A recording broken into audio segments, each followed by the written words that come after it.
આંખ મારી ઉઘડે ત્યાં સીતારામ દેખું. આંખ ઉઘડે ખરેખર તો આપણે જે શ્લોક બોલીએ ને એ કરાગ્રે વસ્તે લક્ષ્મી કર મુલ્લે સરસ્વતી કર મધ્યેત ગોવિંદ પ્રભાતે કર દર્શન. આ આંખ મારી ઉઘડે તો મને ખબર પડવી જોઈએ કે મને ભગવાન દેખાય. પણ ભગવાન ક્યારે દેખાય? મનમાં હોય તો.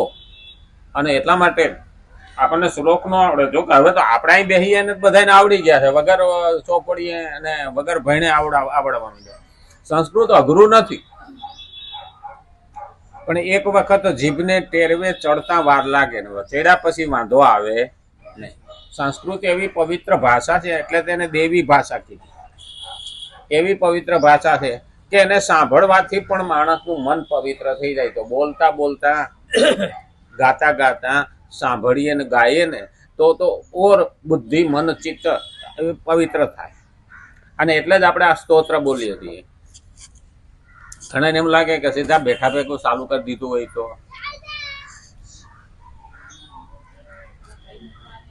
અને બેઠા ભેગું ચાલુ કરી દઈએ તો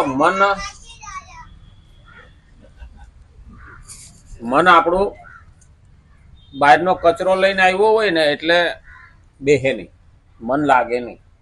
પણ જ્યારે સંસ્કૃતના શ્લોકો આવે અને સ્તોત્ર આવે એટલે મનમાં રહેલા તરંગો, નેગેટિવ નકારાત્મક તરંગો દૂર થઈ જાય અને સકારાત્મક તરંગો આવે. અને કાયમ સકારાત્મક જ જીતે છે. નકારાત્મક પહેલા શરૂઆતમાં સારું હોય એટલે તો આપણે કહીએ 4 દિન કી ચાંદની ફિર અંધેરી. એ થોડો સમય ચમકે પણ પછી હાલે નહીં, અને આ કાયમ રહે. અને એટલે જ આપણે ભક્તિને પસંદ કરી. તો ભક્તિ કરવા માટે શું કરવું જોઈએ? જ્ઞાન લેવું પડે. ભક્તિ કેમ કરવી? જ્ઞાન લઈએ તો કેવું જ્ઞાન લઈએ? તો ભગવદ્ ગીતાએ કીધું, ભગવાને કીધું તું મારું જ્ઞાન લે. જ્ઞાન લઈએ એટલે સત્કર્મ થાય, અને સત્કર્મ ને જ્ઞાન ભેગું થાય એટલે ભક્તિ થાય. તો ભગવદ્ ગીતાના 18 અધ્યાય છે. એમાં જ્ઞાન, કર્મ અને ભક્તિ આ 3 વિભાગ છે. એમાં 6 અધ્યાય છે. 1 થી 6 અધ્યાય સુધી કર્મયોગ લખે, પછી 7 થી 12 સુધી ભક્તિ યોગ લખેલો. 7મો અધ્યાય શરૂ થાય જ્ઞાન વિજ્ઞાન યોગ. ભક્તિ કરવી હોય તો બંને જાણવું પડે. એટલે 12મા શ્લોક સુધી, અને 12મો શ્લોક ભક્તિ યોગ છે. અને પછી 13 થી 18 આ 6 શ્લોકો, 6 અધ્યાય એ જ્ઞાન માટે. એટલે જ્ઞાન, કર્મ અને ભક્તિ. ભક્તિ સ્વભાવ બની જાય પછી બહુ અઘરું રહેતું નથી. હાલતા ચાલતા ઉઠતા બેસતા સૂતા મનન. અર્જુનને તો સૂતો હોય તો શ્વાસે શ્વાસે રૂવાટે રૂવાટે કૃષ્ણ કૃષ્ણ કૃષ્ણ એવો અવાજ આવે. માણસના જીવનમાં ઓતપ્રોતિ થઈ જાય અને પછી એના લોહીમાં રોમે રોમમાં વ્યાપી જાય. ઘણી વખત ભયથી રૂવાડા ઊભા થઈ જાય, ઘણી વખત આનંદથી રૂવાડા ઊભા થઈ જાય, ઘણી વખત ટાઢવાય તોય રૂવાડા ઊભા થઈ જાય. હવે એટલેથી સમજી લેવાનું કે ભક્તિમાં પણ આ જ વસ્તુ બને. માણસ ભયથી રોવે, કોઈ ખોટ ગઈ હોય તો રોવે, કોઈ મરી ગયું હોય તો રોવે, અને કોઈ એટલો ભગવાન તરફ ભાવ વધી જાય ને તો પણ ભગવાનના દર્શન કર્યા પછી આંખમાંથી આંસુ વહેતા. એમાં કોઈ સ્વાર્થ વિનાના આંસુ. અને એટલે શ્રીમદ ભગવદ્ ગીતા 3જો અધ્યાય અને 30મો શ્લોક આપણે જોઈએ છીએ. કાલ થોડું લેવાનું હતું એટલે વાંધો નહીં. હા, નિરાશ્રી નિર્મોહો ભૂત્વા યુધસ્વ વિગત જ્વર. સઘળા કર્મો અને પદાર્થો કર્મ સામગ્રીને ભગવદ અર્પણ કર્યા પછી પણ કામના, મમતા અને સંતાપનો કંઈક અંશ શેષ રહી શકે છે. આ ગઈકાલે આપણે વાત પહોંચી ગઈ. કંઈક કંઈક કંઈક કંઈક આપણી અંદર રહી જાય જે ખૂચ્યા કરે. આપણે કોઈને પુસ્તક આપ્યું, તેને તે પુસ્તક વાંચતો જોઈને આપણા મનમાં એવો ભાવ આવી જાય કે તે મારું પુસ્તક વાંચી રહ્યો છે. આ જ આંશિક મમતા છે.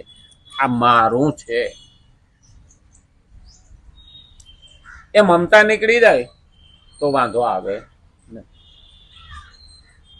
કારણ કે અંદર જે પડેલું છે, ભલે બહારથી એમ કે મેં એને આપી દીધું, પણ અંદર રહેવું જોઈએ નહીં. અંદરથી એ મારું હતું. જે પુસ્તક અર્પણ કર્યા પછી પણ શેષ રહે છે, કારણ કે મગજમાં ઘૂસેલું છે. માણસ ઘણા ક્રોધથી, દ્વેષથી ઘર છોડી દે, ઘર મૂકીને નીકળી જાય. બૈરા છોકરા બધાને મૂકીને નીકળી જાય. જંગલમાં જઈને એકલો બેસીને પણ જો આંખો બંધ કરીને તપ કરવા લાગે ને તો પણ જાતું નથી. ઘર મગજમાં ભરેલું છે. મારા બેટાની વાહે એટલું બધું કર્યું પણ હેરાન હેરાન કરી મેલ્યો કે ઘર મેલ દીધું. કે દ્વેષથી, એટલે ક્રોધથી મૂકેલું ઘર પણ અહીંયા આટા માર્યા કરે, એટલે મન લાગે નહીં. અને રાગથી મૂકેલું ઘર, હા, બધું ઊભું કર્યું હોય ને છોકરા કે હવે વ્યવહાર લાવો ને તમારે જવું હોય ત્યાં જાઓ, કાં ઘરડા ઘરમાં જાઓ, કાં જંગલમાં જઈને બેસી જાય તો પણ એના મગજમાંથી, મનમાંથી જતું નથી. કારણ કે આમ તો હાથમાંથી વયું ગયું છે, પણ જો અહીંથી ન જાય ને ત્યાં સુધી ભક્તિ થતી નથી. આમે આપણે જ્યાં માળા કરવા બેસીએ ને તો અંદર ઉભરો આવે. 20 વર્ષ પહેલાનો વિચાર આવે અને એવું ડખે સડે. એટલે આપણે શું કહીએ, માળા કરવા જ ન બેહાય. ના, એને આદત પડવાની. જેમ જેમ માળા કરતા જાઓ ને એમ એ જે ઉભરો હોય છે ને એ બધો નીકળતો જાય. એક વખત નીકળી જાય ને પછી વાંધો આવે ને. આપણે ગામડામાં નદીમાં વેયડો કરતા ને તો પાણી ઉલેસા કરીએ એટલે ઓલું ડોળું પાણી હોયું જાય, પછી તાજું પાણી, પછી ખોબો ભરીને અંદરથી પાણી પીતા. બસ આ જ ભક્તિમાં રસ્તો છે. માળા કરવા બેસીએ ને એટલે ડોળ તો આવવાનો, આજુબાજુ છે આવવાનો, પણ એ બધો ડોળ વયો જાય ને પછી જે ચોખ્ખું થાય ને એ મન એકદમ પવિત્ર બને. પણ આપણે કરીએ જ નહીં. તો આમાં તો ડોળું છે, બીજો વીડો ગારીએ, આમાં ડોળું છે, બીજો ત્રીજો વીડો ગારીએ. અરે 5-5 ફૂટ બધે ખાડા ખોદશો તો ક્યાંય પાણી નહીં આવે, ક્યાંય ચોખ્ખું નહીં થાય. હા, ખેતરમાં 5-5 ફૂટ ખાડા ખોદે, ના ના કે આ માતા હારી નહીં હો, કે ઓની ભક્તિમાં લાગો, એ માતા હારી નહીં હો, ઓની ભક્તિમાં લાગો. આખી જિંદગી એમાં ને એમાં જતી રહે. તો શું કરવું? અને એટલે કીધું છે, અર્જુનને કે છે તું નવી વસ્તુની કામના ન કર, પ્રાપ્ત વસ્તુમાં મમતા ન કર અને નષ્ટ વસ્તુનો સંતાપ ન કર. અહીં 3 વસ્તુ અર્જુનને નજર સમક્ષ રાખીને કીધું. કારણ કે તું નવી વસ્તુની કામના ન કર. એટલે આપણે એક વસ્તુ મળી તો બીજી નવી વસ્તુની કામના કરવા માંડીએ. એટલે કે નવી વસ્તુની કામના ન કરે. કામના એટલે ઈચ્છા. નવી વસ્તુની કામના ના કરે. એના વિના હાલતું હોય તો હુકામે ને એ લાવીને પેલું કરવું જોઈએ.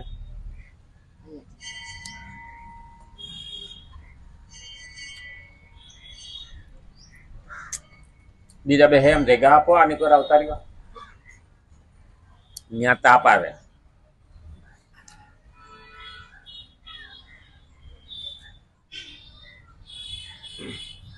નવી વસ્તુની કામના, આપણી એક કામના પૂરી થાય ને તો નવી વસ્તુની 2 કામના ઊભી થાય. કામના એટલે ઈચ્છા, અને ઈચ્છા દુઃખની જનની છે, એ સુખ લેવા દેતી નથી. તો અહીંયા ભગવાને એ જ કહ્યું છે કે તું નવી વસ્તુની કામના ન કર અને પ્રાપ્ત વસ્તુની મમતા ન કર. જે છે મારી પાસે એ વયું ન જાય અથવા તો ચોંટી રહેવું, હું એને મૂકવાનો નથી. આ મમતા છે. એટલે મમતા ન રાખ, જે છે એની મમતા ન રાખ. અને નષ્ટ વસ્તુનો સંતાપ ન. જે નાશ પામ્યું છે, જે મારા હાથમાંથી જતું રહ્યું છે, એનો સંતાપ ન કરે, એની ચિંતા ન કરે. આપણે ઘણી વખત